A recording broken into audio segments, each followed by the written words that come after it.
France24.fr, le plus grand site de webcam live réservé aux adultes. 14h-16h, Brigitte Lahaie, Sud Radio. Bonjour à tous, nous sommes ensemble durant ces 2 heures sur Sud Radio. Alors vous connaissez forcément ce dicton, souvent femmes varient. Et oui, il semblerait que l'humeur des femmes soit changeante. Alors c'est peut-être à cause des modifications hormonales durant le cycle. Et on va en parler avec mon invité Christian Jamin, puisqu'il est endocrinologue et il pourra nous dire si en effet ça pourrait avoir une influence sur notre humeur. Bon, moi aujourd'hui je suis de très bonne humeur, donc tout va bien. Mais ce qui est certain, c'est que la sexualité des femmes varie également beaucoup plus tout au long de leur vie que celle des hommes, et d'autant plus évidemment lorsqu'elles passent par la case mère, même si on sait, on vient de l'entendre, que les femmes ont de moins en moins d'enfants qu'avant. Bref, et je trouve qu'on parle pas assez de cette sexualité qui varie chez les femmes, et ça crée bien des incompréhensions dans les couples. D'abord, il y a quand elles désirent avoir un enfant, et là il y a généralement un regain de désir, et elle est prête à faire l'amour tout le temps, en tout cas le plus souvent possible, ce qui peut donner à l'homme envie de l'épouser. Et puis après, durant la grossesse, il y a aussi des modifications importantes suivant les différents mois. Et puis après, lorsque la naissance a eu lieu, eh bien, il y a parfois un arrêt total de la sexualité de certaines femmes. Pourquoi tout ça? On va voir quelle est déjà avec Christian Jamin les réponses médicales, et puis on va voir ensemble aussi qu'est-ce qui se passe dans la tête des femmes. Et donc je vous invite peut-être à poser des questions à Christian Jamin ou à témoigner, à nous expliquer comment vous avez vu votre sexualité évoluer. Et tout ça, c'est au 0826 témoigner. Vous avez vu 800. Bonjour. Bonjour. Que et ça, je suis d'accord, je suis la première à le reconnaître. On est peut-être moins linéaire que vous. Pourquoi on a une humeur plus changeante? J'espère que vous avez prévu beaucoup d'émissions là-dessus, parce qu'on va commencer on par... a jusqu'à minuit, la exceptionnellement. saison 1. Alors, vous avez envie de vous faire des amis, eux? Oui, mais alors, figurez-vous que, bizarrement, c'est un sujet dans lequel je suis tombé par hasard. Moi, je m'occupe beaucoup, mon job, si je puis dire, c'est les hormones féminines, et puis... à force d'entendre parler des fluctuations de l'humeur en fonction de la date du cycle, en fonction de tout ça, je me suis intéressé au sujet. Et alors, c'est devenu... alors, faut dire que ça intéresse assez peu les spécialistes. Pourtant, je trouve que c'est quand même intéressant de comprendre s'il y a quelque chose d'ordre hormonal, on n'y est pour rien. Enfin... Oui, alors, il y a un désintérêt profond, semble-t-il, du monde médical français par rapport à ça. Alors qu'aux États-Unis, ça fait partie des classifications qu'on appelle le DMS5, c'est-à-dire la classification des maladies psychologiques ou psychiatriques. Dedans, il y a ce qu'on appelle la dysphorie prémenstruelle, c'est-à-dire les troubles de l'humeur avant les règles. Et donc, alors que les Français se sont beaucoup intéressés aux troubles physiques liés au cycle, et pas du tout aux troubles psychologiques. Et donc je suis tombé comme Astérix c'est Obélix dans la marmite. Quand vous étiez tout petit. Quand j'étais tout petit. Et donc vous ressemblez plus à Obélix, Christian Jamin. Bon, les hostilités commencent. Pas du tout, c'est une réalité. Si on nous regarde sur YouTube, de toute façon. Oui, donc c'est un sujet intéressant. C'est un sujet qui est peu connu, sur lequel j'ai des opinions qui sont nouvelles, qui sont... Alors bon, si vous voulez, je peux commencer. Allons-y. Je suis sûre que ça intéresse tous les hommes qui nous écoutent et quelques femmes qui veulent bien reconnaître qu'elles ont des changements d'humeur. Il se trouve que le cycle de la femme a 3 phases, si je puis dire. La phase préovulatoire, comme la lune, ce qu'on appelle la phase folliculaire, où on sait que les femmes sécrètent des œstrogènes, puis il y a une ovulation, puis là il y a une sécrétion d'une autre hormone qui s'appelle la progestérone, ça veut dire pour la grossesse, progestérone, et puis il y a les règles où il y a un effondrement des hormones. Et donc il y a 3 phases, et il y a 3 phases d'humeur très différentes. 4, si je vous écoute là. 1, 2, 3, 4. Les règles, c'est la 4e. Oui, mais l'ovulation, c'est pas une phase, c'est un instant. D'accord, ok. D'accord. Donc, effectivement, les femmes ont des humeurs différentes en fonction de cela. Et en gros, je crois que le principal coupable, si je puis dire, des fluctuations... Oui, alors ça, c'est autre chose, c'est l'émission d'après. On est de très bonne humeur. Hein, oui, mais c'est peut-être le vin blanc qu'on a bu au déjeuner. On n'a pas le droit de boire, vous savez bien. La progestérone est une hormone qui agit sur l'humeur. Et ça, c'est prouvé. Les femmes enceintes le savent, puisqu'elles sont inondées de progestérone et qu'elles ont tout le temps sommeil, par exemple, au début de la grossesse. Et puis, les femmes changent d'humeur après l'ovulation. Et pas toujours dans le bon sens. C'est-à-dire que la progestérone rentre en compétition au niveau du cerveau en compétition modifie un neurotransmetteur qui s'appelle le GABA. Le GABA étant le chef d'orchestre des neurotransmetteurs, et en particulier de la sérotonine. Et donc, quand on a une sensibilité particulière à la progestérone, on a des modifications des neurotransmetteurs et de l'humeur, et on peut être franchement dépressive. Alors on sait qu'à peu près 70% des femmes ressentent leur ovulation et leur phase post-ovulatoire par un petit coup de blues, un petit mal-être. 70%, c'est beaucoup. C'est énorme, oui. Mais il y en a 6 à 8% pour qui c'est un cauchemar. C'est une vraie maladie psychiatrique. Et il y a eu beaucoup d'études, et on sait en particulier que le taux de suicide chez les femmes est beaucoup plus élevé en deuxième partie de cycle qu'en première partie. Et puis, arrivent les règles, qui sont comme une espèce de délivrance. Et tout le monde pensait jusqu'à présent que les règles étaient une période très difficile pour les femmes, avec beaucoup de... pas du tout. C'est le moment où les femmes se sentent le mieux. Et dans les études, en dehors des douleurs, bien sûr, ça c'est un autre sujet. Ça, c'est autre chose, mais au niveau de l'humeur, il y a un papier très récent qui montre que l'humeur des femmes n'est jamais aussi bonne qu'au début des règles, parce que c'est cette espèce de libération. D'accord, donc c'est juste avant les règles, en fait, que la femme peut être irritable, dépressive, désagréable. Juste avant, pouvant durer 14 jours. Oui, c'est pas rien. Bien sûr, c'est la moitié du cycle, presque. Voilà. Et donc, elles sont plus souvent dépressives, mais avec des formes différentes. Et dans les études, les performances psychologiques et physiques des femmes sont meilleures au moment des règles, parce qu'on leur élève. Il y a une levée du frein, si je puis dire. Oui. Et puis après, pendant la phase ce qu'on appelle folliculaire, la phase de début... Avant l'ovulation, les femmes sont... Et alors, à tel point que... alors, j'ai jamais vérifié que cette anecdote était vraie, mais on m'a dit qu'en Inde, par exemple, les femmes n'ont pas le droit d'être juges d'instruction, parce qu'on considère que leur humeur est fluctuante, et que donc la justice pourrait être différente en fonction de leur date du cycle. Alors, est-ce que c'est une légende? Est-ce que c'est une réalité? Non, mais ce qui est intéressant, c'est de voir que, après, bien sûr que moi je suis pour l'égalité des hommes et des femmes, et personne ne peut en douter, mais on peut comprendre que pendant quelques siècles, on se soit un peu méfié des femmes, parce qu'on avait remarqué que l'humeur des femmes était moins fiable sur le mois que celle des hommes. Voilà. Mais ce que vous dites est important, parce que ça permet aussi à chaque femme qui nous écoute de relativiser et de se dire ok, c'est normal que je sois un petit peu moins, et dès qu'on sait pourquoi, qu'on comprend et qu'on accepte, c'est plus facile de gérer son humeur.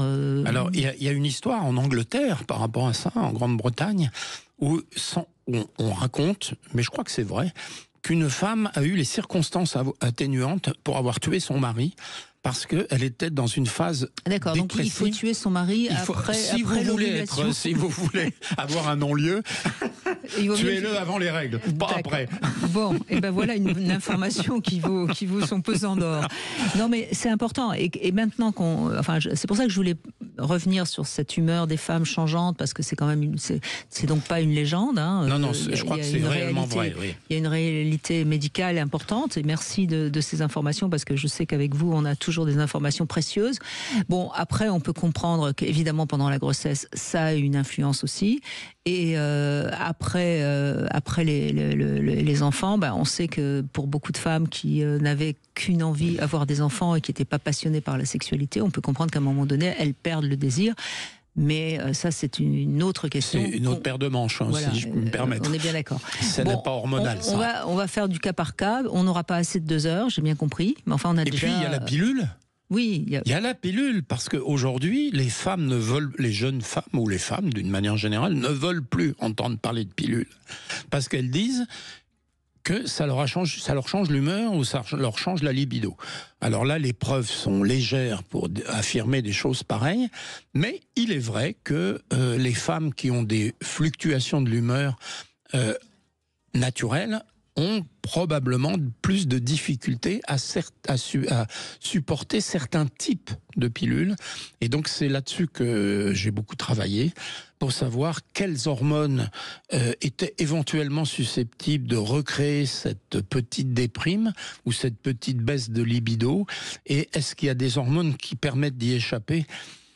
Ça sera la conclusion tout à l'heure. Oui, ou s'il y a des femmes qui ont besoin d'en savoir plus, qu'elles nous appellent sur Sud Radio 0826 300 300. Vous êtes apte à répondre à toutes ces questions hormonales, puisque vous êtes gynéco, certes, mais également endocrinologue. On a Marlène dans un instant qui va témoigner. 14h-16h, Brigitte Lahaie, Sud Radio. Avec Christian Jamin, nous évoquons la sexualité des femmes qui varie au fil du temps, et nous avons Marlène qui est avec nous. Bonjour Marlène. Bonjour, bonne et heureuse année. Bonjour Christian, bonjour Marlène. Bonjour, vous êtes bien joyeuse. Quelle voix guillerette, vous n'avez pas ovulé encore. Non, j'aime bien parler avec un petit sourire. Ça fait du bien. Mais vous avez raison, quand on sourit, la voix est toujours plus agréable. C'est vrai. Tout à fait. Alors, vous êtes mère de 2 enfants, hein? Tout à fait. C'est bien ça. Je les ai un peu enchaînés. Comment ça, vous les avez ligotés Non, je les ai enchaînés, oui, carrément. Ça serait bien, ça. Comme ça, vous êtes tranquille. Hein. Voilà, c'est ça. Non, je les ai enchaînés, ils ont 1 an d'écart, 14 mois d'écart. D'accord, donc vous êtes tombée enceinte juste après. Après de nombreuses années. Ouais, non, en fait, oui, j'ai fait exprès. Hein. C'était une volonté. C'était un choix, d'accord. Oui, c'était un choix. En fait, j'ai rencontré mon mari, j'avais 37 ans, et je suis tombée enceinte à 38 et 39. D'accord, et en fait, vous aviez envie de 2 enfants, et il fallait pas traîner, quoi. Oui, c'est ça, je voulais pas un enfant solo. Je voulais pas l'enfant unique, je voulais pas. Oui, et moi, puis attendre. De 4, voilà. Non, mais attendre trop longtemps entre les deux, vous risquez de ne plus pouvoir avoir le deuxième, hein, Christian Jamin. Oui, c'est ce que ma sœur a fait. Donc, on sait que la fertilité diminue énormément à ces âges-là, donc c'était intelligent, bien sûr. Après, bon, c'est intelligent pour l'esprit famille, pas pour l'esprit libido. J'avoue, j'étais quelqu'un qui croquait la vie à pleines dents, et j'avais. Alors, c'est vrai que j'étais pas sur des relations très longues, donc c'est plus facile, je pense. De maintenir le désir, amants, bien sûr. Ouais, quand c'est des amants, quand c'est des gens qu'on voit, même si c'est des gens qui sont réguliers mais qui sont pas chez nous, c'est pas pareil. Mais c'est pas le quotidien. Et puis c'est pas un père. Voilà aussi. Même si j'ai eu des pères, mais qui n'étaient pas les pères de mes enfants. Oui, c'est bien ce que je dis. C'est pas pareil. On dit toujours que le désir s'accroît quand les faits se reculent. Bon, alors il faut attendre.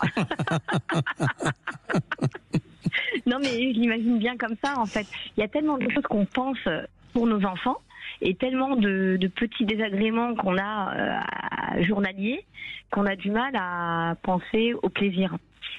En tout cas, à faire plaisir à l'autre, puisqu'il nous a fait des plaisirs toute la journée. Donc, en fait, il vaut mieux dire ce qui ne va pas dès le matin, comme ça on sait pourquoi le soir, on n'a rien.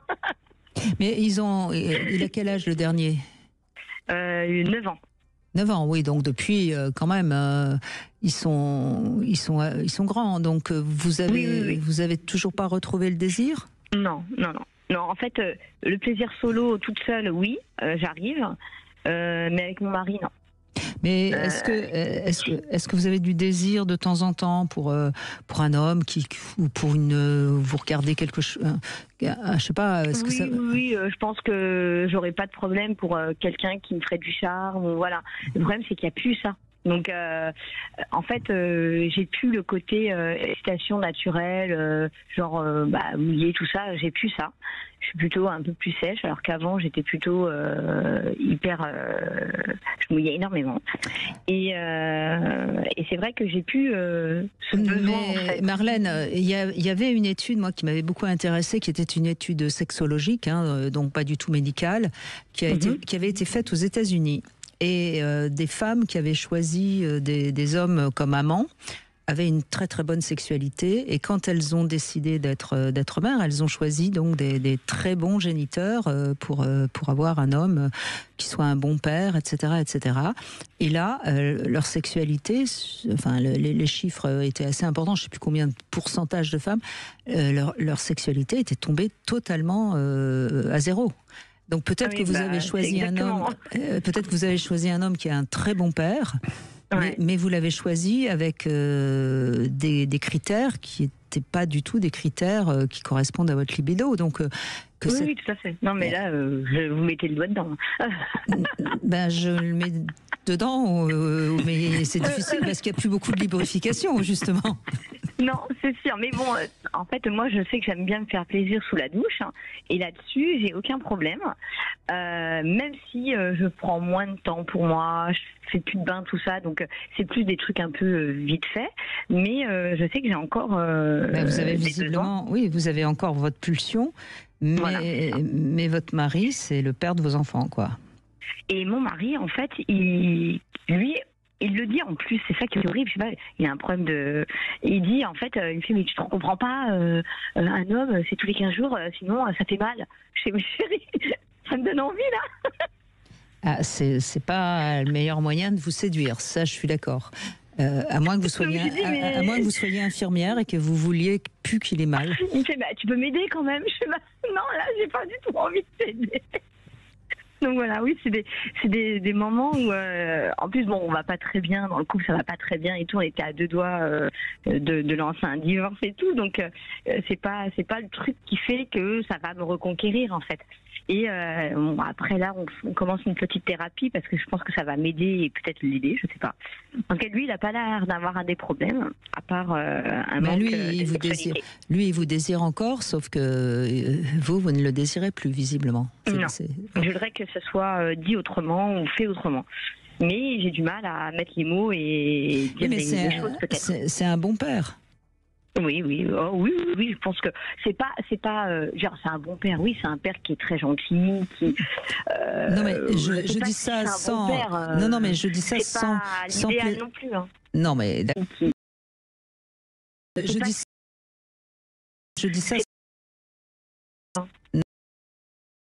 Un bon mari et ça peut. Oui, tout à fait. Il manque ce truc. C'est quelqu'un qui est pas sûr de lui et il est sûr dans son couple. Donc c'est compliqué en fait. Dehors, il va pas être sûr, donc il va essayer de passer le plus invisible possible. Et dans le couple, il va être un peu plus sûr de lui.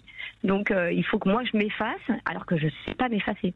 Donc en fait, alors qu'avant, il n'avait pas de problème avec quelqu'un, une femme dynamique, avenante, tout ça.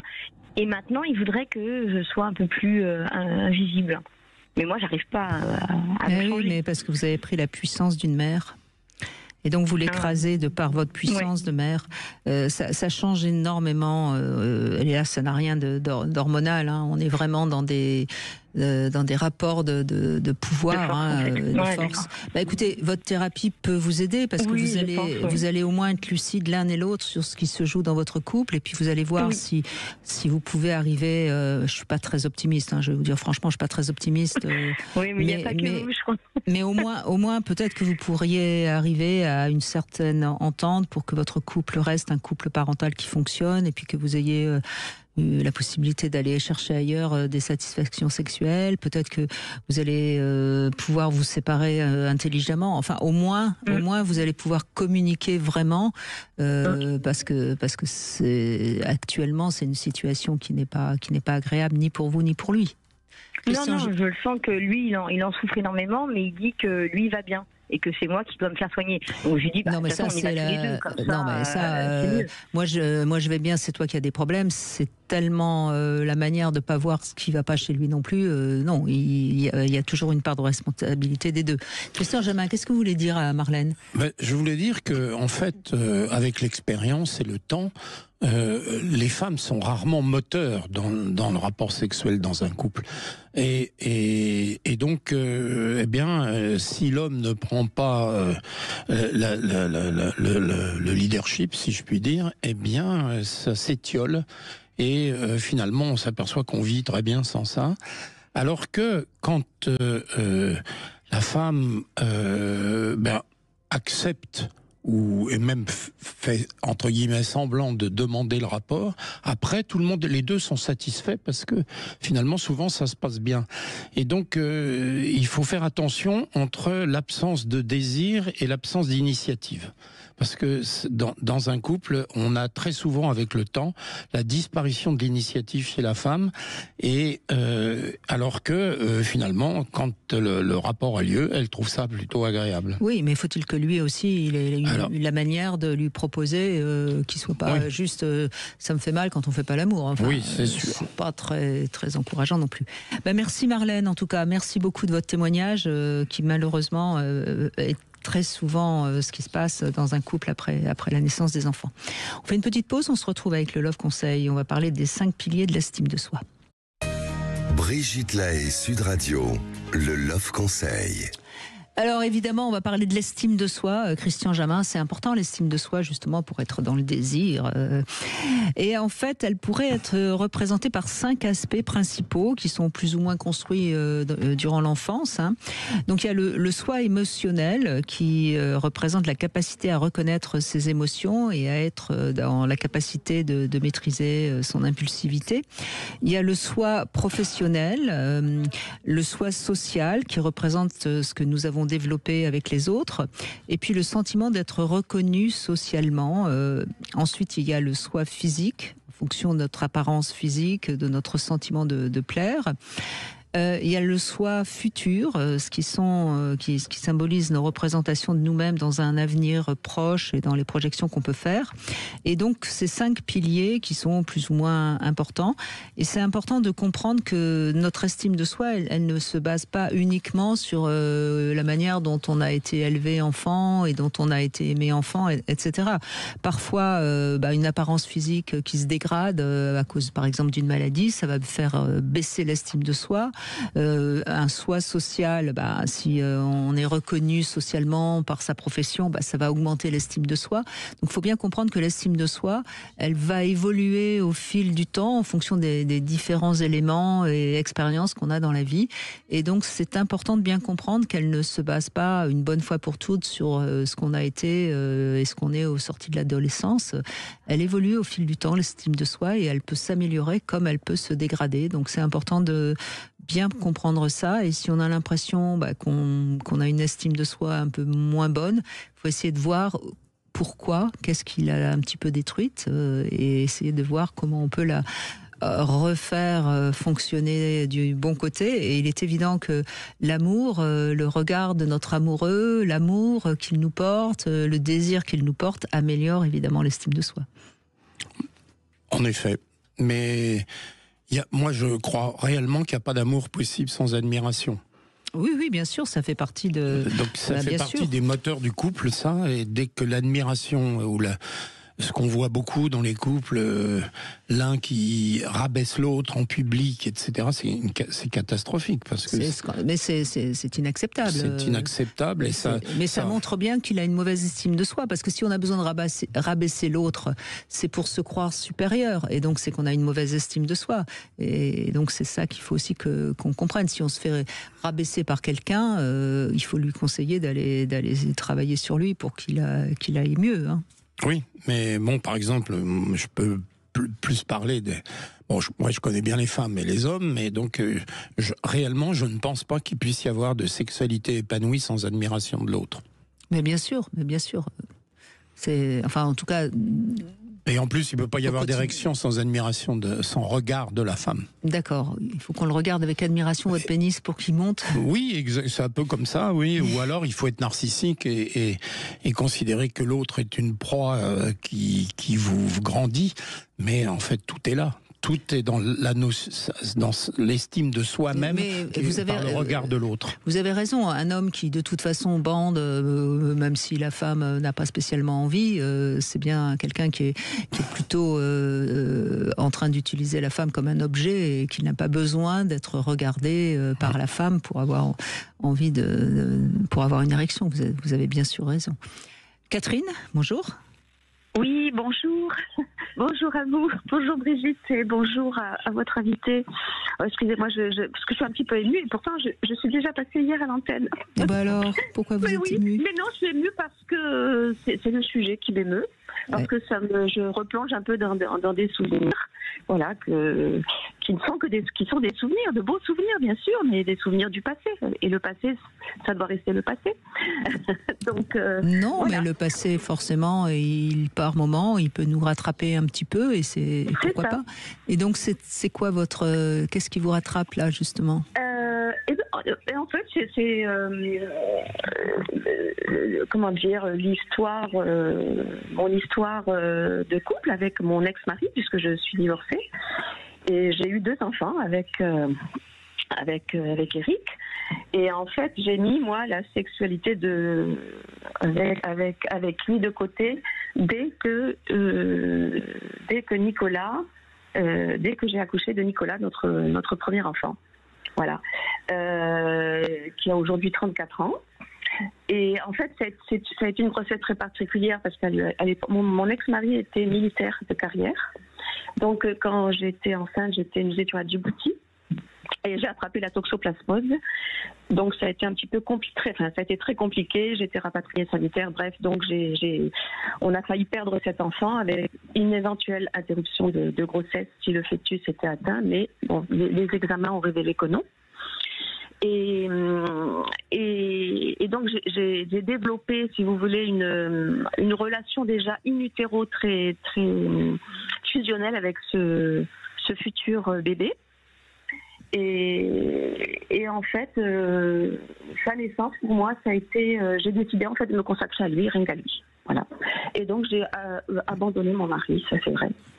Et je lui ai demandé pardon d'ailleurs pour ça au moment du divorce. Voilà, donc, la sexualité c'était très secondaire pour moi. J'avais plus de libido, j'avais plus de désir pour lui.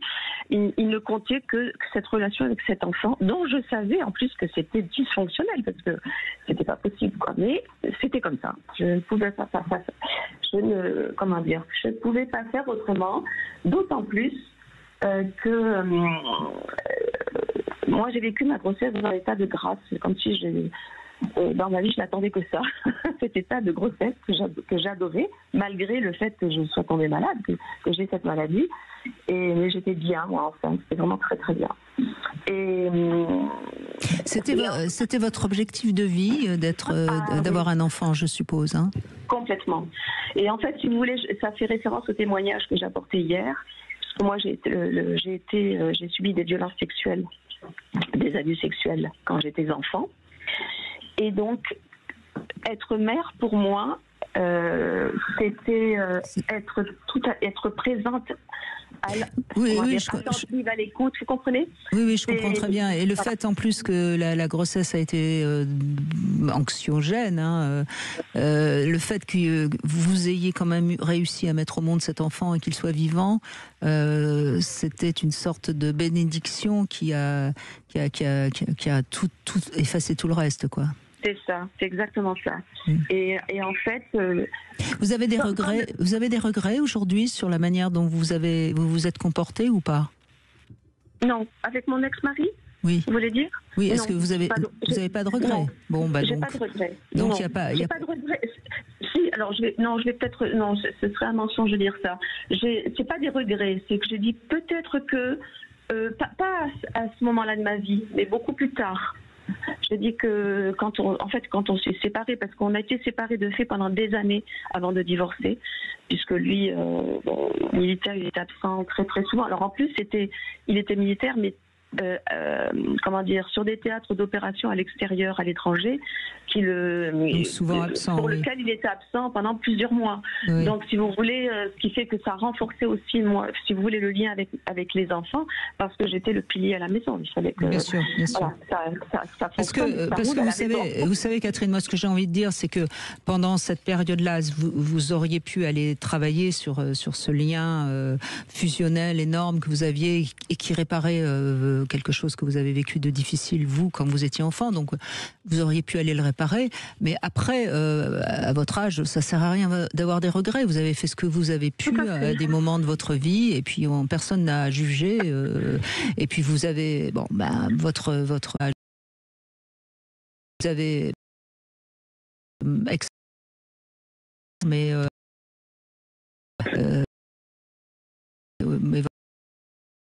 il va bien. Puis je crois qu'on fait tous ce qu'on peut, et si pendant le moment où on dysfonctionne, on en prend conscience, on peut aller parler à quelqu'un et travailler. Après, ça sert à rien de se dire ça sert à rien. Vous avez tout à fait raison. C'est se flageller pour rien, parce que de toute façon, on ne change pas le passé. Hein. Ah non, le passé, on ne le change pas. Donc il faut avoir de l'indulgence sur votre fonctionnement que vous avez eu à un moment donné, qui vous a, et peut-être que cet enfant que vous avez mis au monde vous a aidé aussi à aller mieux malgré ce que vous aviez vécu dans l'enfance. Oui, totalement, puisque je me suis c'était ma grande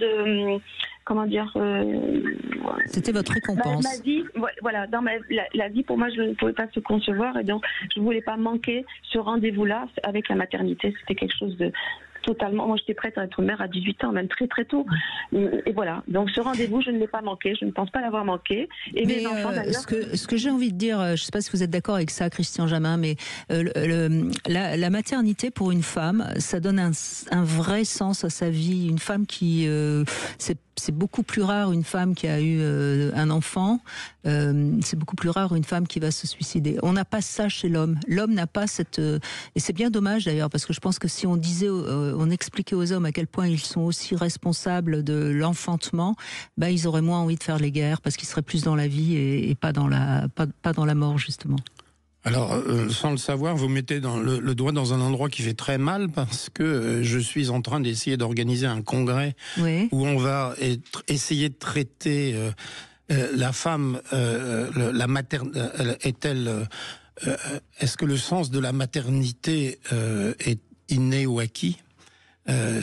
Et puis, est-ce qu'on est femme ou est-ce qu'on le devient, comme m'a dit... Est-ce qu'on est mère ou est-ce qu'on le devient, donc, est-ce qu'on est mère, est-ce qu'on le devient, est-ce qu'on est femme et qu'on le devient? C'est-à-dire, est-ce que les différences psychologiques entre les femmes et les hommes sont acquis par la vie ou sont innées?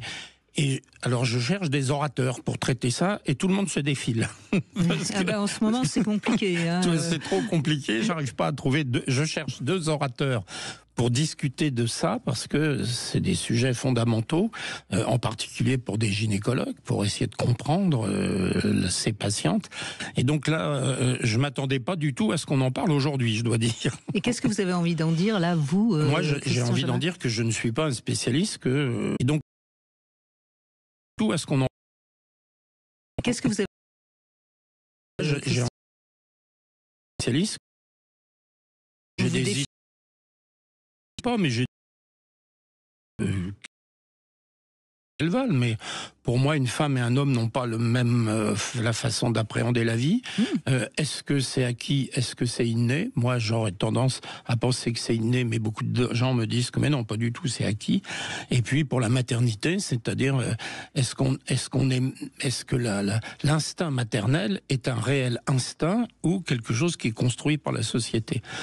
Je ne sais pas répondre à ces questions, et j'espère trouver des gens qui vont essayer qui vont m'aider à y voir plus clair. Bon, eh ben, le sujet est ouvert. Hein. Si vous avez envie d'aider Christian Jamin, vous pouvez appeler, évidemment. Merci beaucoup, Catherine, en tout cas, d'avoir retémoigné aujourd'hui sur un tout autre sujet. Et puis, merci. Et puis, vous faites profiter de votre fils. Et puis, après tout, il faut jamais avoir de regrets. Ça, c'est une certitude. Merci beaucoup. On se retrouve dans un instant sur Sud Radio. 14h-16h, Brigitte Lahaie, Sud Radio. Christian Jamin est avec nous, endocrinologue, gynécologue. On évoque la sexualité des femmes qui varie suivant le cycle, suivant la vie aussi. Et on a Aurore qui est avec nous. Bonjour Aurore. Bonjour Brigitte, bonjour Christian. Bonjour. Donc vous avez eu une sexualité assez active durant votre grossesse, je crois. Hein? Oui. Durant ma grossesse, j'ai eu des envies comme j'en ai jamais eu avant. J'avais vraiment des pulsions, des envies. Et pour mes 2 grossesses, 15 jours après la naissance du bébé, on a repris nos activités sexuelles sans problème. Sans problème avec mon ancien compagnon. Par contre, avant de connaître mon compagnon, le père de mes enfants, j'ai été la maîtresse d'hommes mariés plusieurs, un après l'autre. Hein. Et je dois dire que essentiellement, ce qui faisait qu'ils se tournaient vers quelqu'un d'autre, c'est que leurs femmes se refusaient à eux depuis qu'ils avaient des enfants. Et notamment, je me souviens d'un qui me disait « J'ai fait 2 fois l'amour avec ma femme pour faire mes 2 enfants ». Voilà. Oui. Alors ça, encore une fois, qu'est-ce qui fait que certaines femmes sont très fermées à la sexualité, mais que le désir d'enfant leur permet d'avoir envie C'est encore une autre question. Est-ce que c'est inné ou acquis? Pour revenir sur votre discours, Christian Jamin, qu'est-ce que vous diriez? D'abord, j'ai la modestie d'avoir beaucoup de mal à répondre à cette question. Je pense que ça vient directement du désir fondamental. Il y a des femmes qui ont pas, et des hommes qui n'ont pas envie de rapports sexuels. Et puis que la maternité est quelque chose de totalement différent. Et donc que les 2 phénomènes sont indépendants. C'est-à-dire qu'il y a des femmes qui veulent des enfants, mais la sexualité ne sert qu'à ça, et d'autres qui aiment la sexualité et qui n'ont pas forcément envie d'enfants ou qui prennent les enfants quand ils viennent. Mais je ne crois pas forcément que l'un soit la déduction de l'autre. Bon, en tout cas, vous êtes sexophile, Aurore, il n'y a pas de doute. Oui. Avant, pendant, après, n'importe. Exactement. Marié, pas marié. Ça fait partie de l'équilibre physique et moral. Mais heureusement qu'il y a des femmes comme vous, hein, pour assouvir les désirs des hommes mariés qui n'ont plus de sexualité avec leurs femmes. Hein. Heureusement que vous êtes là, Aurore. Hein. C'est quand même un peu lassant d'être ça, justement. Non, parce que vous avez le beau rôle. Hein. Parfois, il vaut mieux être la maîtresse. Hein. Oui, ça c'est sûr. De toute manière, c'est sûr que c'est toujours le beau rôle et c'est en général... les fins tristes sont souvent pour les femmes et pas pour les maîtresses. Mais bon. Le seul problème, c'est qu'il faut avoir des amis pour passer Noël et le jour de l'an. Pas toute seule. C'est ça. Je me souviens d'un amant que j'ai eu aussi qui me disait qu'en fait, à la naissance de son premier enfant, il a atterri dans le canapé et c'est son enfant qui prenait sa place dans le lit conjugal. Et quand sa femme a voulu un deuxième, ils ont fait échange. Elle a remis l'enfant dans sa chambre. Dans la chambre, pardon. Et elle a repris le mari dans la chambre. Et après, voilà. Et après, quand elle a été enceinte du deuxième, elle a remis dehors. C'était vraiment que pour faire des enfants, quoi. Hein. C'est dommage parce que... Bon. Après, je sais pas. Et en même temps, on voit ces hommes. Moi, j'ai beaucoup de, comment dirais-je, d'affection pour eux parce qu'on voit, ils acceptent d'être mis dans le canapé, de revenir, et ils sont des bons maris, des bons pères. Mais il faut bien qu'ils remplissent leur rôle d'amant ailleurs. Hein. Voilà, c'est ce que j'allais dire. Faut pas le confondre, le canapé et la vie. Oui, mais ça aurait été... je pense qu'il y a eu une époque où c'était un peu comme ça, parce que moi, je me souviens, dans ma famille, il y avait des hommes, des oncles, de mes grands-parents tout le monde savait qu'ils avaient des maîtresses et ça semblait normal et les femmes disaient mais c'est pas grave tant qu'il revient à la maison, de toute manière il finira sa vie avec moi. Enfin, ça choquait personne, c'était vraiment une fonction qui était complètement indépendante du reste de la famille, quoi. Les bordels servaient voilà. à ça, hein, soyons. Notamment où les maîtresses connues et reconnues de tout le monde, mais bon, ça choquait pas. Mais est-ce que c'était... Alors je vais vous dire franchement, hein, ça peut paraître un peu rétrograde ce que je veux dire, mais est-ce que c'était pas est-ce que c'était pas mieux que ces couples qui se séparent après la naissance des 3 enfants parce que la femme ne supporte pas que son mari aille vivre ailleurs une sexualité qu'elle ne veut plus lui donner? Je suis pas sûre que ce soit mieux en tout cas pour l'équilibre des enfants. Est-ce que c'est pas mieux un couple qui reste quand même ensemble? Enfin, la question se pose, sur le plan de la société, la question se pose. Je vais peut-être être très rétrograde, mais à mon sens, c'est d'avoir un programme, de vouloir par amour, parce que nous deux, par amour, le contrat était d'être ensemble. Donc là maintenant, le contrat quand on se marie, c'est de s'aimer. À un moment, quand on s'aime plus, on se marie plus. On n'est plus ensemble. Alors qu'à ces époques-là, même si c'est un peu rétrograde de le dire, ils se mariaient pas par amour. Donc, il fallait juste être une famille. Alors, j'entends ce que vous dites et on pourrait l'accepter, sauf qu'à cette époque-là, les femmes ne gagnaient pas leur vie, donc elles n'avaient pas le choix et elles étaient obligées de rester, même si elles étaient avec un homme qui les battait ou qui les. Donc non, mais on est d'accord. Il y a aussi des mauvais côtés. On est d'accord. Donc c'est un peu là où je peux pas être tout à fait d'accord avec ce que vous dites. Mais en revanche, je trouve qu'on peut rester quand même ensemble, même si il y a plus de sexualité, parce qu'à ce moment-là, on peut accepter que l'autre aille chercher ailleurs ce qu'on ne lui donne pas. C'est là où moi je suis un peu plus nuancée. Qu'est-ce que vous en pensez, Christian Jamin? Vous n'allez pas encore vous défiler Non, je ne vais pas me défiler parce que en fait, c'est un sujet dont je parle tous les jours avec une femme qui m'annonce qu'elle est enceinte. C'est-à-dire que j'explique aux femmes qui viennent me voir en me disant qu'elles sont enceintes, je les mets en garde contre le fait que leur mari reste leur mec et n'est pas uniquement le père de leurs enfants, parce qu'il n'y a rien de tel pour détruire un couple. Donc je dis aux femmes enceintes, la sexualité pendant la grossesse c'est totalement normal et sans danger, et donc il faut que vous restiez sa femelle et pas la génitrice de leurs enfants, parce que c'est ça qui est pour moi la première cause de destruction des couples. Et donc je les mets en garde, et finalement elles sont très contentes qu'on leur explique tout ça. D'abord parce que ça les libère, et il y a comme une autorisation, il y a un blanc-seing. C'est le cas de le dire. Et donc, je pense que c'est un discours que tous les gynécologues et obstétriciens doivent tenir à leurs patientes enceintes. Attention de ne pas devenir la mère de ses enfants, rester sa maîtresse. Oui, bien sûr. Et on sait quand la grossesse n'est absolument pas sexuée, très souvent c'est compliqué de repartir après sexuellement. Tandis que vous, Aurore, de toute façon... Vous êtes sexophile, hein, comme le dirait Yves Pslati, c'est-à-dire que la sexualité pour vous, ça fait partie c'est essentiel et tant mieux. Et d'ailleurs, oui. Vous n'êtes jamais seul. J'ai du mal à être seule, oui, j'ai du mal. De toute façon, vous les attirez, hein, comme les mouches. Hein, je veux dire, les hommes les reconnaissent, ces femmes sexophiles. Hein. Oui. 16h, Brigitte Lahaie, Sud Radio. Nous sommes aujourd'hui avec Christian Jamin, vous êtes gynécologue, endocrinologue.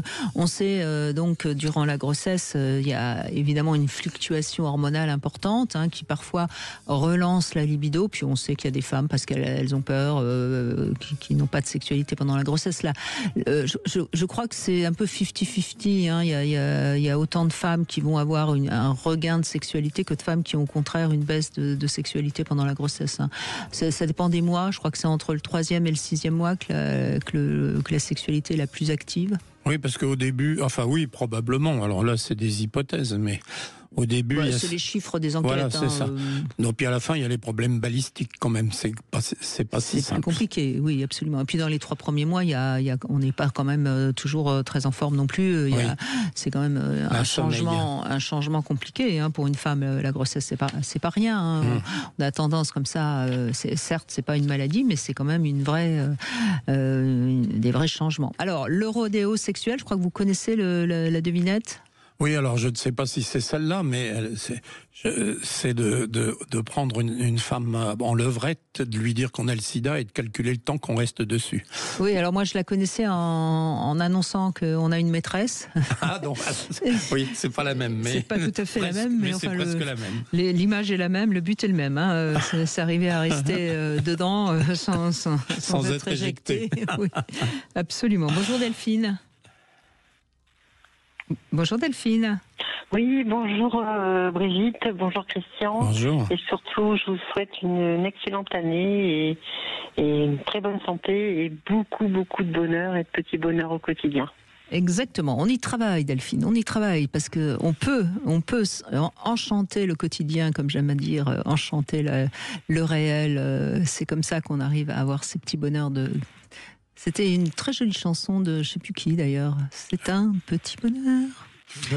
C'est un Canadien. Oui. Mais bon, allez, on va vous écouter, Delphine. Racontez-nous votre relation à votre sexualité, justement. Ben justement, Brigitte, vous l'avez bien. Je fais partie des statistiques, je pense, des études. J'ai eu une libido qui s'est vraiment fort réveillée pendant ma grossesse. Jusqu'à la fin. Ouais. Jusqu'à la fin, j'ai eu 3 grossesses et aux 3 grossesses, même la dernière où c'était plus intense encore. Et c'est vrai que c'était plus mon mari qui avait peur que ça fasse mal au bébé, que ça le mettait plutôt mal à l'aise que moi. Non, j'étais vraiment épanouie pendant ma grossesse et je trouvais ça tellement naturel et je lui dis mais non, ça va faire du bien au bébé parce que maman elle sera bien donc il sera bien. Ben oui, c'est vrai. Et j'avais pas de tabou en fait sur le plan. Ouais. Peut-être que j'étais plus épanouie en étant enceinte, je sais pas. Bon, en tout cas, une femme qui est enceinte et qui va bien, ça fait du bien pour le bébé. Et en général, la sexualité, ça fait du bien à l'humeur et à tout. Je crois qu'il y a même des flux hormonaux qui sont positifs, hein, Christian Jamin. Oui, il y a les endorphines. Exactement. Donc, très bien. Et moi, j'aime bien faire l'amour le soir, justement, pour pouvoir mieux dormir. Oui. Ça fait dormir, les endorphines, c'est vrai. Bah oui, je me sens bien, détendue. Donc souvent, j'embête mon mari quand j'arrive pas à dormir. Je le taquine et si tu veux dormir, il faut que tu me fasses l'amour. Par contre, après mes grossesses, Brigitte, j'ai eu le rôle de maman. Et c'est vrai que là, il y a eu une baisse de libido. Parce que j'étais plus préoccupée par mes bébés. Et mon rôle de maman a pris le dessus quand même. Hein. C'est normal aussi. Et vous allaitiez ou pas ? Oui. Parce que quand on allaite, il y a aussi une hormone qui coupe un peu la libido et qui est plus du côté de l'ocytocine que de la sexualité, oui. J'ai allaité mes 3 filles et la dernière, je l'ai allaitée 18 mois. Donc. Oui, mais bon, après, quand c'est quelques mois, on peut comprendre que la femme soit un peu moins sexuée. En général, l'homme est capable de le comprendre. Vous avez retrouvé une sexualité après. Oui, après, oui. Mais c'est vrai que ma dernière, ça a été où j'ai pris un congé parental, où je me suis vraiment consacrée à mon bébé, quoi. Oui. C'était mon dernier, donc je pense qu'inconsciemment, il fallait que j'en profite à 100%, quoi. Mais vous avez eu raison aussi, parce que vous avez eu un enfant, on n'a pas des enfants tout le temps, et le mari, vous l'avez tout le temps, donc vous avez pu faire cette pause, si lui l'a compris, si vous lui avez expliqué. On ne le dit peut-être pas assez, hein, quand les femmes allaitent, ça baisse la libido. Ça, c'est bon. Vous avez profité pleinement de ces moments précieux que vous n'aurez plus. Après, vous allez peut-être être grand-mère, mais c'est pas pareil. Je suis grand-mère depuis 3 mois. Ma fille allaite, donc je suis très heureuse pour ma petite fille qui puisse bénéficier du lait maternel. Malheureusement, je trouve qu'en France, on est beaucoup en retard où on n'incite pas assez, je sais pas. Moi, je trouve que l'allaitement, c'est génial, c'est pratique. Et puis pour le bébé, c'est le top. Bon, là, elle a dû reprendre le boulot, donc j'ai une grande pensée pour elle, parce que c'est pas facile de conjuguer l'allaitement et le travail. Surtout à 3 mois, oui. Ah oui, ils sont petits encore, ils ont tellement besoin de nous. Et on a besoin d'eux aussi, je trouve. Mais c'est un vrai sujet de société qui d'ailleurs passionne Christian, je crois. Aider les femmes qui travaillent à pouvoir à la fois avoir des enfants, pouvoir s'en occuper tout en allant travailler, c'est compliqué. Et on pourrait beaucoup avancer dans. Je pense que ça serait intéressant parce que ces femmes qui travaillent sont pas celles qui élèvent le moins bien leurs enfants. Ah non, puis c'est pas bon. Ils ont acheté une maison, voilà. Le coût de la vie, elle peut pas se permettre d'arrêter de travailler. Ils ont besoin de 2 salaires, et c'est vrai que pour elle, ça la meurtrit énormément de reprendre le boulot et elle veut pas arrêter d'allaiter, donc elle enlève son lait. Alors elle prend des tisanes pour faire se monter de lait, pour qu'elle ait plus de lait. Enfin, elle se met à fond parce que pour elle, elle veut pas arrêter d'allaiter. Puis je pense que ça va être difficile aussi se dire zut. Si j'ai pas assez de lait, je crois qu'il y a une culpabilité aussi quand on n'a pas assez de lait pour son bébé. Je ne sais pas ce qu'il en pense, Christian. Ben, il va vous le dire. Alors d'abord, j'en pense que effectivement, on en a parlé avec Brigitte tout à l'heure, c'est-à-dire que un des problèmes de notre société, c'est la diminution du nombre d'enfants. Je crois que les chiffres, on est passé à 1,6 là. Donc est-ce que c'est lié à des phénomènes pratiques? Est-ce que c'est lié au travail? Est-ce que c'est lié à tout ça? Je pense que ça va faire un beau sujet d'émission future, parce que c'est pas simple. C'est-à-dire que c'est pas juste pratique. C'est pas pour. Donc voilà, ça c'est la première réponse. Alors la deuxième, ce que vous venez de dire là, c'est le problème de lait. Ouais. La maman qui culpabilise si elle n'a pas assez de lait pour son bébé. Alors, bon, ça, la culpabilisation, je ne sais pas, mais c'est vrai que on maîtrise pas très bien la quantité du lait, et on hésite beaucoup à donner des médicaments pour favoriser ça, et pour l'instant, on le fait pas. Mais si on a juste une question de bon sens, moi j'y connais rien du tout, donc là c'est mon bon sens qui parle. C'est évident qu'une femme qui reste tranquille et qui a beaucoup qui peut se reposer, elle est peut-être plus à même de fournir beaucoup de lait qu'une femme qui est obligée de prendre les transports en commun, d'aller bosser. Tout ça me paraît assez évident. Là, il faudrait demander à un obstétricien parce que c'est pas bien sûr, c'est pas un sujet que je connais bien. Je vous demande pas de donner une réponse médicale. Je sais que vous êtes avec une éthique irréprochable et que vous n'allez pas donner une réponse en fonction de vos croyances, mais ça paraît assez évident. En tout cas, on entend bien que cette femme désirait, que votre fille, Delphine, désirait fortement avoir un enfant, mais qu'en même temps, elle aimerait mieux, si la société lui permettait, s'occuper un peu plus de son enfant. Tout à fait, Brigitte. Et ça, c'est quand même quelque chose, moi, je trouve, d'important, et je trouve qu'on n'avance pas beaucoup sur ce point-là.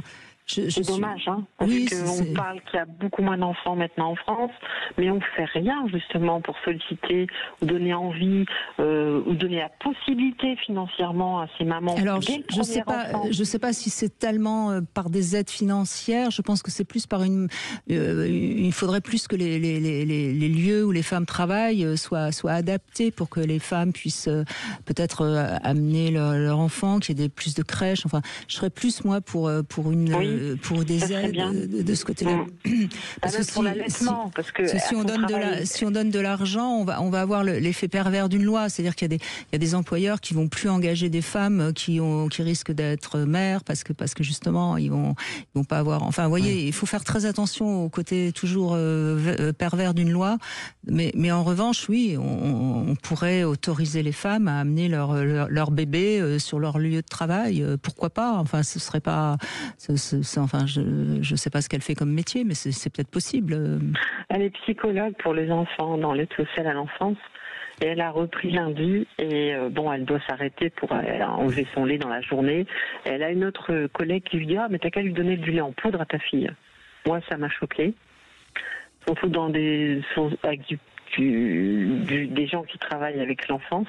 Non, mais Donc, chaque femme a le droit de faire ce qu'elle veut. Moi, je ne dis pas qu'il faut absolument qu'on allaite. Je dis juste qu'il faudrait que chaque femme ait la liberté de faire ce qu'elle veut et que la société, si on veut, en effet...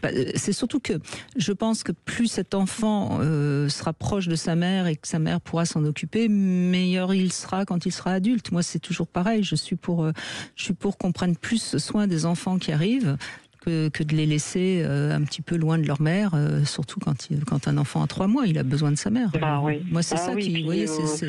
Maintenant que je suis grand-mère, j'ai un œil observateur. J'ai été maman 3 fois. Là, je vois ma petite fille, je l'ai gardée un petit peu chez ma fille. Dès qu'elle pleure, sa maman la prend dans les bras, elle est calmée, mais elle ne pleure plus. Bon, je trouve ça magique parce que je l'ai vécu, mais j'avais pas l'œil. Vous avez du recul, bien sûr. Bon, bien alors, sûr. et je trouve ça, j'ai dit, mais t'as une relation, c'est fusionnel avec ta fille, donc c'est vraiment des moments tellement précieux et ça va tellement vite. Maintenant, ma fille est née, elle a 32 ans, donc ça passe très vite. Mais oui. C'est vrai que je la comprends. Moi, je suis 100% pour l'allaitement. Je trouve que malheureusement, on n'en parle pas assez bien aux mamans. Ma fille, quand elle était à la maternité, ça s'est pas très bien passé pour son allaitement. Alors elle me dit, maman, ils me font des pressions. Et moi je lui dis, mais c'est quoi si on ne faisait pas de pression, c'est quoi ça? Allez, ben j'appuie sur mon sein pour que les coulent, ils enlèvent la tête du bébé.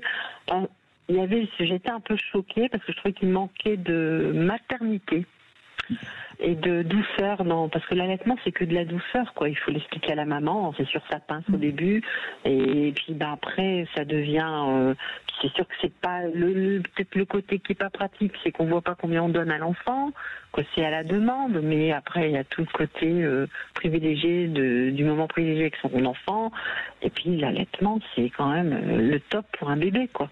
Ah, c'est certainement très érotique au sens noble du terme, évidemment. C'est sûr que ça a quelque chose de terriblement extraordinaire. Ben, merci Delphine, on est parti un peu loin, mais c'est pas grave, hein, c'est le direct, on avance dans toutes les directions. Moi ça m'instruit. Oui, et ben tant mieux. Merci Delphine, merci d'avoir instruit Christian Jamin. Allez, on fait une petite pause, on continue dans un instant. 14h-16h, Brigitte Lahaie, Sud Radio. Christian Jamin est toujours avec nous et on retrouve Flora maintenant. Bonjour Flora. Oui, bonjour Brigitte. Bonjour Christian Jamin. Bonjour. Alors, moi j'ai la cinquantaine passée, j'ai eu 2 enfants. La distance a été plus importante après l'accouchement de ma seconde, parce que je savais que je prenais un congé maternité et du coup que j'étais disponible pour les enfants. Et je rattrapais une culpabilité aussi par rapport à l'aîné où il a connu la garderie, enfin la crèche, oui. La crèche à des heures pas possibles, avec une culpabilité parce qu'on travaillait beaucoup. Et du coup, je me suis effacée personnellement pour m'occuper, pour être là pour tout le monde. Voilà. Et donc après le deuxième enfant, vous avez vu une baisse de votre sexualité? Ah oui, j'étais maman avant tout et j'étais femme au foyer surtout. Oui, mais alors voyez, je crois que ce qui est important à dire, je ne sais pas ce que vous en pensez Christian Jamin, mais c'est qu'on voit bien que chez la femme, la sexualité est quand même souvent moins pulsionnelle, et quand il y a un investissement à la fois d'amour, parce que s'occuper de son enfant et de s'occuper de ses enfants, c'est quand même beaucoup d'amour, hein. On ne peut pas se disperser tout le temps. Tout l'amour que vous aviez, plus tout le temps que ça vous occupait, c'était du temps qui n'était plus disponible pour votre sexualité et pour votre compagnon. Oui, et puis même moi je reconnais que je devais un petit peu laisser aller parce que on n'a plus de lien social, du coup on s'enferme dans une... On s'habille moins, on se laisse aller. On s'apprête complètement. Et du coup je suis rentrée dans ça. Qu'est-ce que vous voulez en dire, Christian Jamin, de ce que dit Flora ? J'ai beaucoup de mal à en dire quoi que ce soit parce qu'en fait on ignore tout de la libido. C'est-à-dire que aujourd'hui, il n'y a pas beaucoup de preuves que la libido soit hormonodépendant. Elle est plutôt... Non, mais on a quand même la preuve. Enfin, moi, en tout cas, je me permets de l'affirmer. On a quand même la preuve que chez l'homme, elle est plus pulsionnelle que chez la femme. Oui, mais c'est bien c'est là que j'allais en venir. C'est-à-dire que les pulsions hormonales, c'est lié à la testostérone, mais à des doses telles qu'on ne peut pas les utiliser chez la femme, parce qu'on a essayé. Non, c'est des femmes poilues. Voilà, sinon elles ont les grosses voix et elles ont des poils, et elles perdent leurs cheveux. Alors c'est pour ça qu'on a souvent, j'ai souvent envie de sexe. Et donc pendant longtemps, il y a eu l'idée que si on voulait améliorer la libido des femmes, fallait leur donner un petit peu de testostérone, avec des résultats qui ont été très médiocres, pour ne pas dire nuls, parce que les doses données étaient compatibles avec le maintien de la féminité et donc n'amélioraient en rien la libido. Donc, je vous coupe, et j'ai en plus été traitée pour un traitement hormonal avec Androcure, qui justement, voilà, qui est un traitement hormonal aussi, voilà. Alors, il n'y a pas eu alors là, c'est un sujet que je connais très très bien.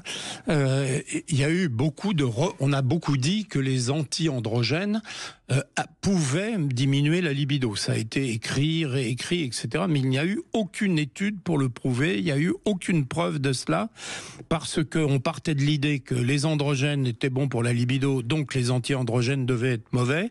C'est des idées qui ont couru partout et pour lesquelles il n'y a jamais eu de preuve. D'accord.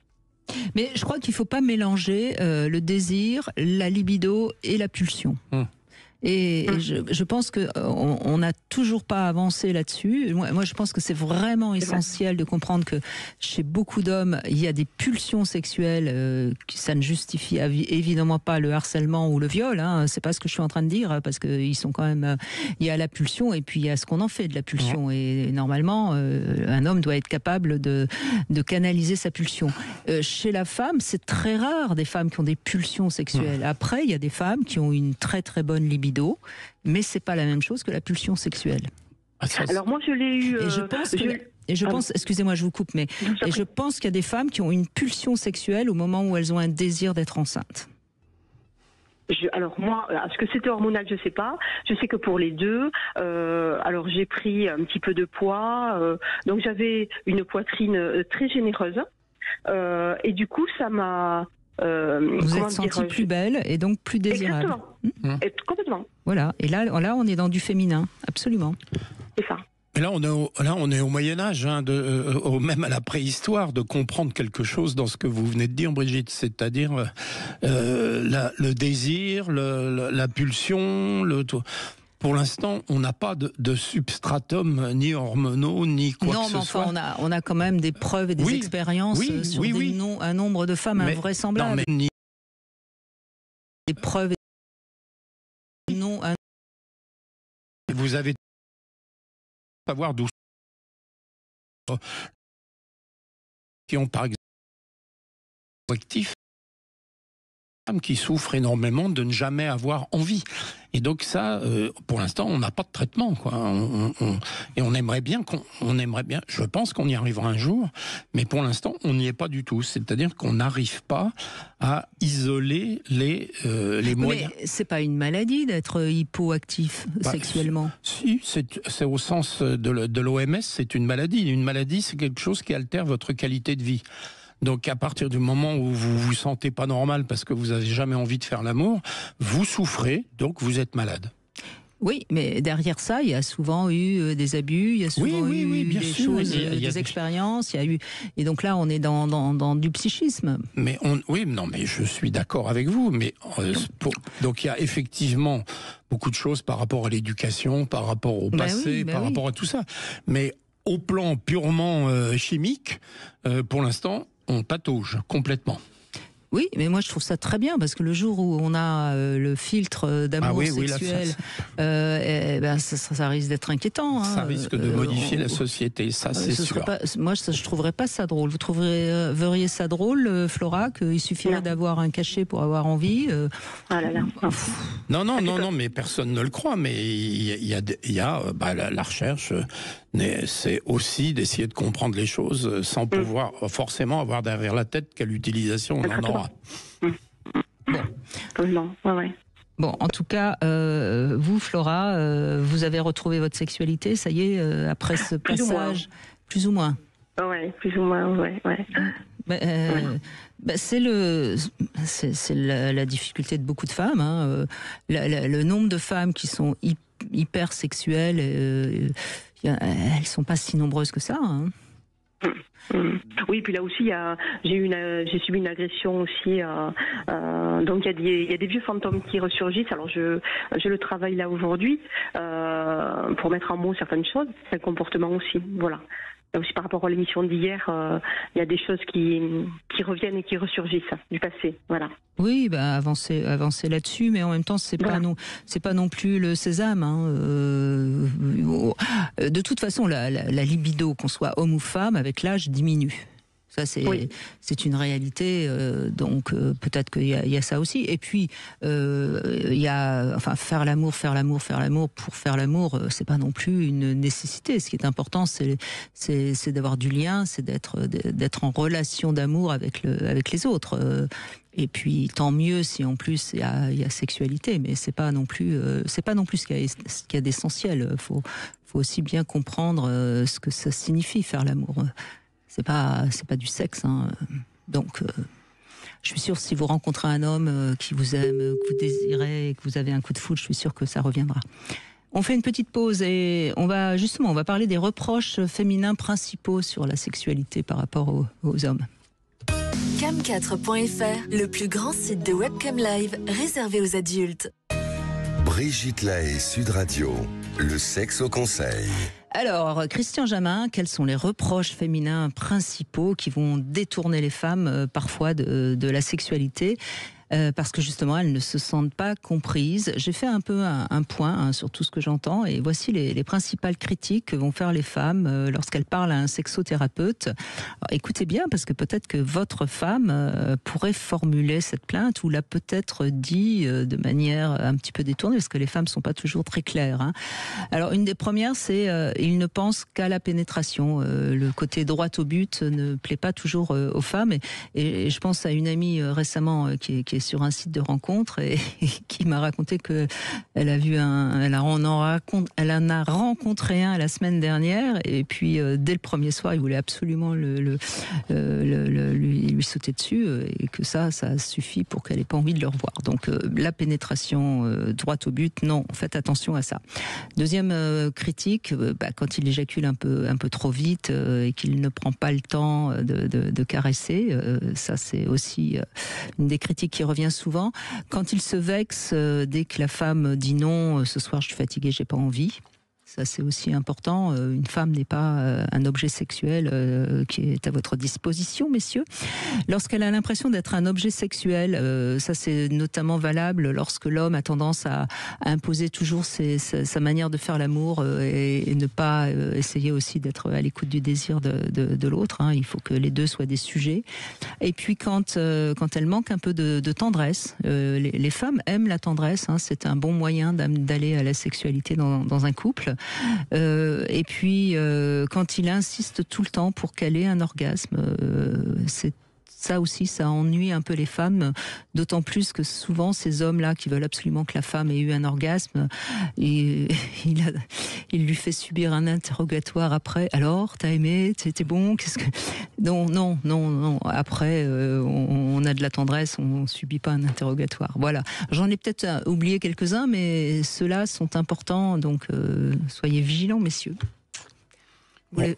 Pas de commentaires ? Non, il faudra faire un petit texto pour tout le monde, pour pas qu'on oublie et qu'on coche à chaque fois. Oui. Bon, alors, le jouet d'aujourd'hui, c'est un œuf vibrant télécommandé de la marque Yoba. Je vous le montre, Christian Jamin. Puis, il y a la télécommande. Hein, dans les deux mains, voilà, la télécommande, le jouet. Et c'est donc sur concordelove.fr qu'on retrouve ce jouet qu'a testé Fabienne. Bonjour, Fabienne. Oui, bonjour, Christian. Bonjour, Brigitte. Bonjour. Qu'en pensez-vous ? Alors, donc, j'ai reçu ce joli petit paquet. C'est très mignon comme couleur. La matière est très agréable, c'est très doux. Alors, à l'intérieur de la télécommande, il faut mettre des piles, par contre, il ne faut pas oublier. Ah oui, ça y est, oui. On retrouve un objet qui c'est rare hein, maintenant. Oui. Donc, l'œuf se recharge, par contre, lui. Mais j'ai du mal à trouver par où. Parce qu'en fait, il faut lui planter la fiche dans un petit trou qu'il faut trouver et le mettre dans le bon sens. On ne sait pas trop comment il faut le mettre d'ailleurs. Oui, c'est souvent un petit peu.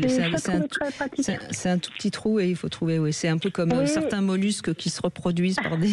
On ne sait pas s'il faut le mettre vertical, diagonal, on ne sait pas trop. Donc j'ai l'impression que j'ai réussi à le charger parce que je m'en suis servie. Donc au départ, je m'en suis servie toute seule.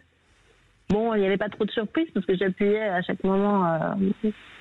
Donc après, je l'ai essayé. C'est plus drôle quand c'est son homme qui appuie et qui nous fait la surprise. Oui. Alors, j'ai essayé avec lui, mais j'ai pas franchement eu de gros. Ça m'a pas fait grand-chose en fait. Je sentais à peine. Ah bon, il vibre pas fort ? Non, on a essayé un peu tous les programmes. Donc voilà, peut-être que je suis pas sensible de ce côté-là, c'est possible. J'ai détourné, je l'avais laissé traîner et mon chat a joué avec et alors là, il adore ça. Ah oui, c'est un beau jouet pour un chat, oui, bien sûr. C'est une petite souris. Il faisait vibrer par terre et beaucoup mieux que tous ses jouets. C'est pour le chat et pas pour la chatte, si j'ai bien compris. Bravo Christian.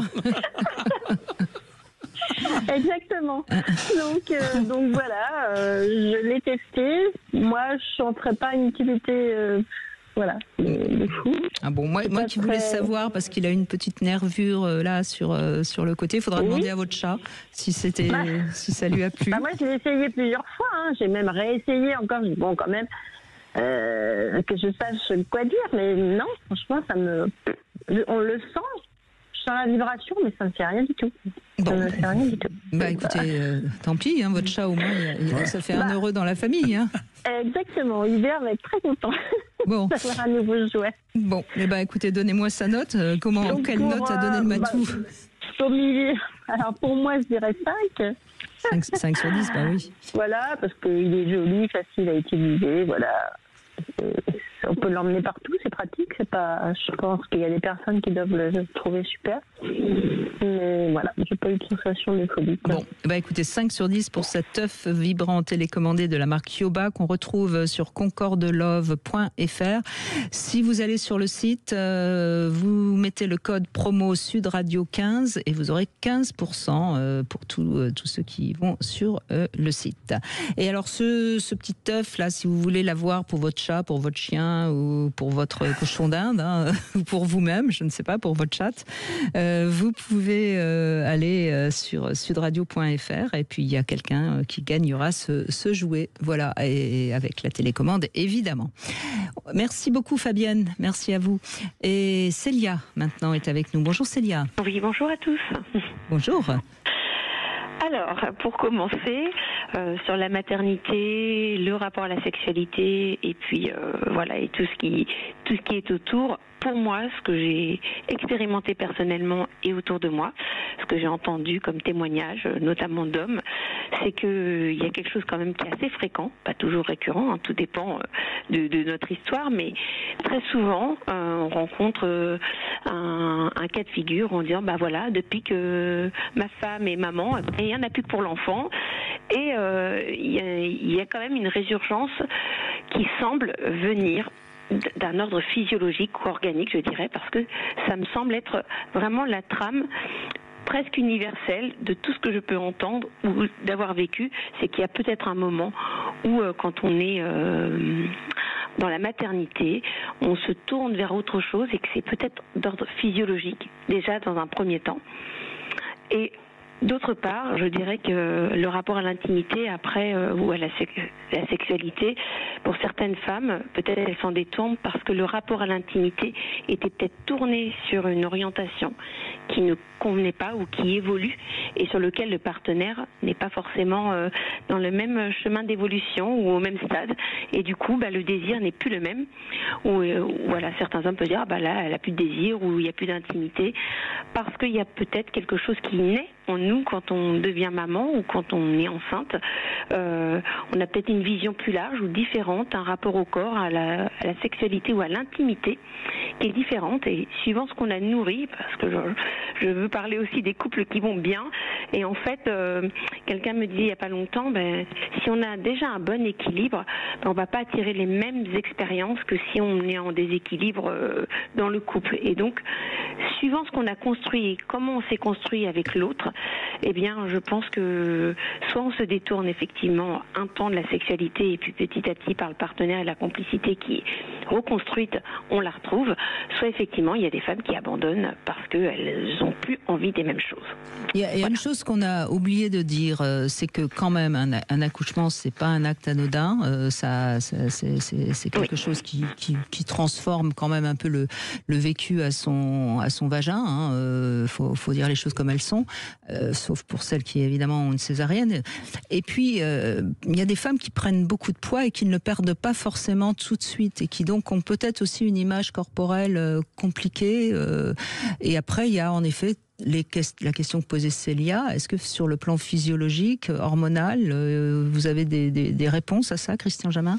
Non, pas tellement. C'est-à-dire que, à ma connaissance, en dehors de la période autour de l'accouchement, après, il n'y a pas de différence hormonale entre une femme qui a eu des enfants et une femme qui n'a pas eu d'enfants.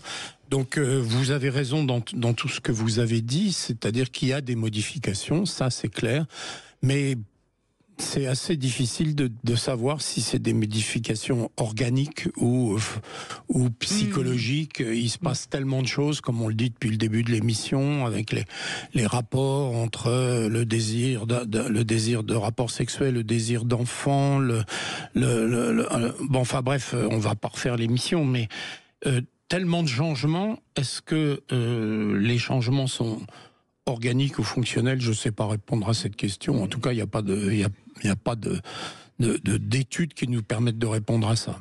En tout cas, moi ce que j'entends depuis toujours, c'est qu'une femme voit sa sexualité bouger après, souvent. C'est-à-dire qu'elle a plus tout à fait la même manière.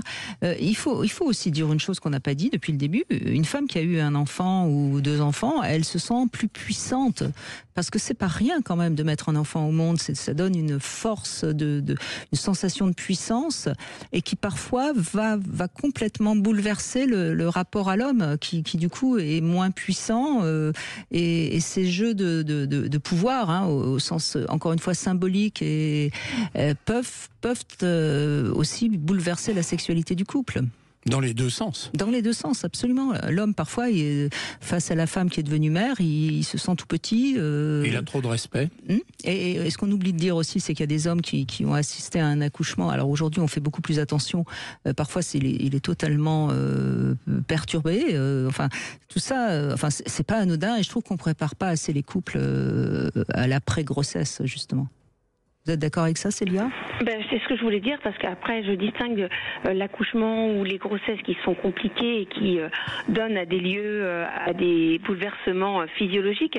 Et je voulais juste revenir tout à l'heure sur le fait que je parle vraiment de la sexualité après l'accouchement. Il y a des hommes qui veulent retrouver une sexualité très vite. Et là, effectivement, je pense qu'effectivement, je suis d'accord avec tout ce que vous avez dit. Et il y a une phase où il y a peut-être un détachement. Et ce que j'ai remarqué, c'est que suivant la manière dont le couple va interagir après, comment l'homme et la femme vont se positionner, va faire que l'intimité, elle va se retrouver et se dessiner autrement, ou avoir des couples qui durent, qui vont bien. Et hormis cette phase qui pour moi me semble inévitable pour tout le monde, il y a l'après-accouchement où des fois on reprend une sexualité qu'on n'a pas envie de reprendre parce que on a besoin d'un temps de reconstruction. Voilà. Et ça, ça paraît évident, mais je pense que tout ça, on le dit pas, on le forme pas, et du coup on n'a pas de réponse parce qu'on s'interroge pas avant, et du coup on ne sait pas si c'est psychologique, si c'est peut-être un peu tout. Mais moi j'ai l'image d'une amie pour laquelle ça n'allait pas après l'accouchement, et les parents sont intervenus auprès du mari en essayant de dire qu'est-ce qu'elle pouvait vivre, et le fait d'avoir pu avoir un temps d'échange, ça a permis à l'homme de se positionner, et il y a eu une telle confiance dans son mari que du coup c'est elle-même qui a lâché tout et qui est revenue vers son mari, parce que cette confiance retrouvée dans ce moment de vulnérabilité a permis de créer quelque chose de nouveau. Et je pense que ça, c'est une clé, ou en tout cas une piste qui me semble hyper importante. Voilà. Communiquons, oui, aidons les couples à communiquer entre eux sur ce qui se joue justement dans cette après-naissance du premier enfant, du deuxième, ou enfin qu'importe, oui. Absolument. Merci Célia de cette intervention tout à fait juste, fait peut-être avancer justement la sexualité des couples. Merci beaucoup. On va conclure dans un instant sur Sud Radio 0826 300 300. Cam4.fr, le plus grand site de webcam live réservé aux adultes. 14h-16h, Brigitte Lahaie, Sud Radio. Christian Anjamin est avec nous, gynécologue endocrinologue. Donc, on voit qu'il y a encore beaucoup à avancer sur la compréhension de ce qui se passe chez la femme entre le moment où elle a envie d'être mère, le moment où elle est et donc, on a un petit peu avancé grâce aux témoignages qu'on a eus. Et merci à toutes celles qui ont témoigné. Et on va conclure avec vous, Michel. Bonjour. Bonjour Brigitte, bonjour Christian.